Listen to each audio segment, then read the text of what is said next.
جائز نہیں ہے بینک سے. میرا دوست ایک کمپنی میں کام کرتا ہے جو لوگوں کو shares, crypto currency, forex trading اور اس طرح کے دیگر معاملات کرنے کا پلیٹ فارم دستیاب کرتی ہے.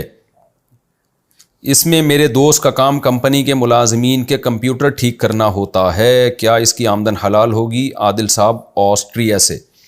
جی بالکل جائز ہے. کمپیوٹر تو کسی کا بھی ٹھیک کر کے دے سکتے ہیں. آگے اس کمپیوٹر کو صحیح یا غلط استعمال کرنا یہ اس کا اپنا عمل ہے. اور کمپنی ویسے بھی جو کام کر رہی ہے ان میں زیادہ تر تو جائز کام ہی ہے. بہرحال کمپیوٹر ٹھیک کرنے میں کوئی گناہ نہیں ہے. اس کو تعاون علی الاسم والعدوان نہیں کہا جائے گا، گناہ میں تعاون نہیں کہا جائے گا. خلیجی ممالک میں لیبر کو 2-3-4 سالوں تک کام جاری رکھنے پر مجبور کیا جاتا ہے. کیا شریعت میں ایسا نظام بنانے والوں کے لیے بھی سزا ہوگی؟ دیکھیں مجھے پورے قانون کا پتہ نہیں ہے کیا قانون ہے. ایسا تو میں نے نہیں سنا کہ 2-3 سال کام جاری رکھنے پر مجبور کیا جائے. پورا قانون آپ معلوم کر کے دوبارہ سوال کریں، پھر انشاءاللہ میں اس کا جواب دوں گا آپ کو.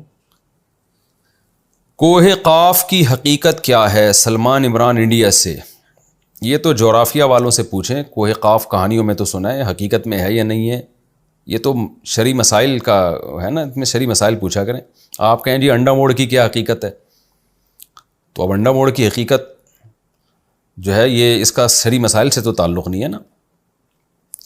اچھا جی.